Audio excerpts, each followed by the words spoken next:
আমাৰ ধুবুৰীত তীব্ৰ প্ৰতিদ্বন্দ্বিতা হ'ব আৰু এজিপি দলৰ প্ৰাৰ্থী ৰকিবুল আৰু আজমল দুইজনৰে প্ৰধানমন্ত্ৰী ৰাহুল গান্ধী, ৰকিবুলৰো প্ৰধানমন্ত্ৰী ৰাহুল গান্ধী, আজমলৰো প্ৰধানমন্ত্ৰী ৰাহুল গান্ধী। গতিকে তেওঁলোকৰ ৰাস্তা এটাই, কেতিয়াবা মহাযুদ্ধ কৰে, কেতিয়াবা ভাঙাযুদ্ধ কৰে। গতিকে তেওঁলোকৰ ওপৰত কমেণ্ট দি লাভ নাই। আমাৰ কেণ্ডিডেট এজনে মোদী আৰু মোদীক ভোট। ছাৰ গৃহমন্ত্ৰী অমিত শ্বাহে কৈছিলে যে অসমত কমেও 12খন আসন পাব আৰু আপোনালোকে কৈছিলে নিৰ্বাচনৰ আগত 13খন পাব আৰু লগতে ছাৰ দ্বিতীয় পৰ্যায়ত কৰিমগঞ্জ নে নগাঁও প্ৰত্যাহ্বান হিচাপে বিজেপি দিয়ক। আমি যি আসন ইলেকশ্যন হৈছে আমি আসনবিলাকত টেনশ্যন নাই। বিজেপিৰ ৱেব চাৰিওফালে মিটিঙত ইমান মানুহ, ইমান উৎসাহ উদ্দীপনা গৰমৰ মাজত মই কেতিয়াও দেখা নাই। আমি 14খনৰ 14খনতে জিকিছোঁ। মই দেখি আছো ফালে গৈ আছে। 6 তাৰিখে গধূলিলৈকে ধুবুৰীও ক্লিয়াৰ হৈছে। জুবিন গাৰ্গে কৈছে এইটো আপোনাৰ কপি কৰা বুলি। জুবিন গাৰ্গে কপি কৰা যিটো নৃত্য আপুনি কৰিছে সেইটোৰ লগত কি কথা আছে? বিহুটো চবৰে একেই বিহু। যিটো আপুনি প্ৰথমত মন্ত্ৰীত উঠি যি নৃত্যটো কৰিছে সেইটো জুবিন গাৰ্গে কৈছে যে এইটো আমাৰ জুবিন গাৰ্গে কপি কৰা বুলি। আপুনি জুবিন গাৰ্গৰ নৃত্য কপি কৰা। জুবিন গাৰ্গক কপি কৰিব পৰাটো মোৰ কাৰণে এটা গৌৰৱৰ কথা হয়নে নহয়? জুবিন গাৰ্গ অসমৰ এজন সাংস্কৃতিক সম্পদ। জুবিন গাৰ্গক যদি মই অলপো কপি কৰিব পাৰোঁ তাতকৈ মোৰ কাৰণে গৌৰৱৰ কথা কি থাকিব পাৰে? হয় নহয়? সেইটো it is a matter of pride.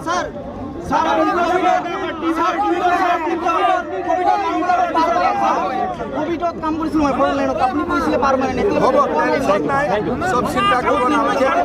প্ৰধানমন্ত্ৰী ব্যৱসায়টো আমি দিব পাৰোঁ। ঘৰত 10 গৰাকী মহিলা লগ লাগি আমি এটা সমিতিও খুলিব পাৰোঁ। 1 লাখ টকা হ'ব।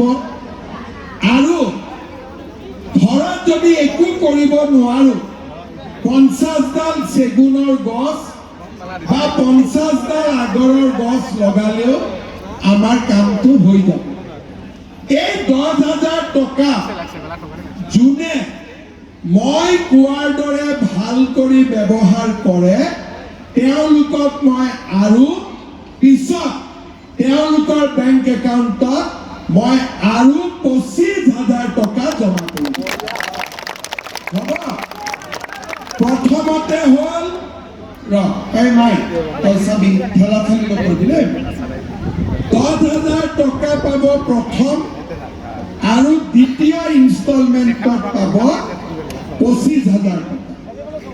এতিয়া ল'ৰা ছোৱালীবিলাকক মই ক'লো যে 1.5 লাখ চাকৰি ওলাব, 1 লাখ হ'ল, 50,000 আকৌ ওলাব। মই যেতিয়া মুখ্যমন্ত্ৰী হৈ থাকিম বা বিজেপিৰ চৰকাৰ থাকিব বছৰে বছৰে চাকৰি ওলাই থাকিব আৰু বিজেপিৰ চৰকাৰে চাকৰিৰ নামত কেতিয়াও টকা নাখায়। কংগ্ৰেছে অংগনবাড়ীৰ নামত চাকৰি খাইছিলে, কেতিয়াও বিজেপিয়ে পইচা নাখায়। কিন্তু চাকৰি পাবৰ কাৰণে ল'ৰা ছোৱালী পঢ়িব লাগে। এইবাৰ মেট্ৰিক পৰীক্ষাৰ ৰিজাল্ট দিলে বিলাসীপাৰা ল'ৰা ছোৱালী মেট্ৰিক পাছ কৰিছে নে নাই? দুদিন পিছত হায়াৰ ছেকেণ্ডাৰী ৰিজাল্ট দিব। আমাৰ বিলাসীপাৰা ল'ৰা ছোৱালী হায়াৰ ছেকেণ্ডাৰীও পাছ কৰিব। এইবাৰ মেট্ৰিকে পাছ কৰক বা হায়াৰ ছেকেণ্ডাৰীয়ে পাছ কৰক, আমাৰ ল'ৰা ছোৱালীক আমি কলেজত এডমিশ্যন দিব লাগিব। এতিয়া কলেজৰ এডমিশ্যন দিওঁতে আমাক 15,000 টকা লাগে। আমি টকাটো ক'ত পাম? সেইকাৰণে এইবাৰ চৰকাৰে সিদ্ধান্ত লৈছে যে কলেজত এডমিশ্যন এইবাৰ আমি বিনা পইচাত কৰি দিম, কোনেও 1 পইচাও দিব নালাগে। বুজি পালে? ইয়াৰ পিছত যিবিলাক ল'ৰা আৰু ছোৱালী কলেজত এডমিশ্যন ল'ব, এডমিশ্যন ফিজ কাৰো নালাগে।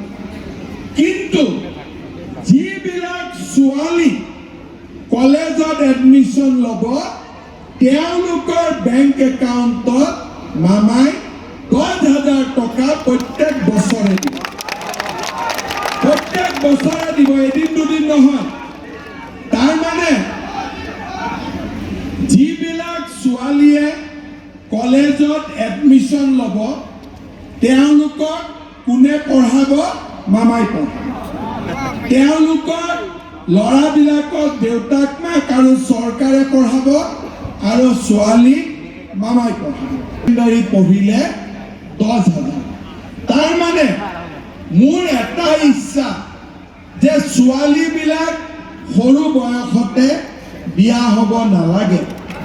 আজি চৰকাৰী চাকৰি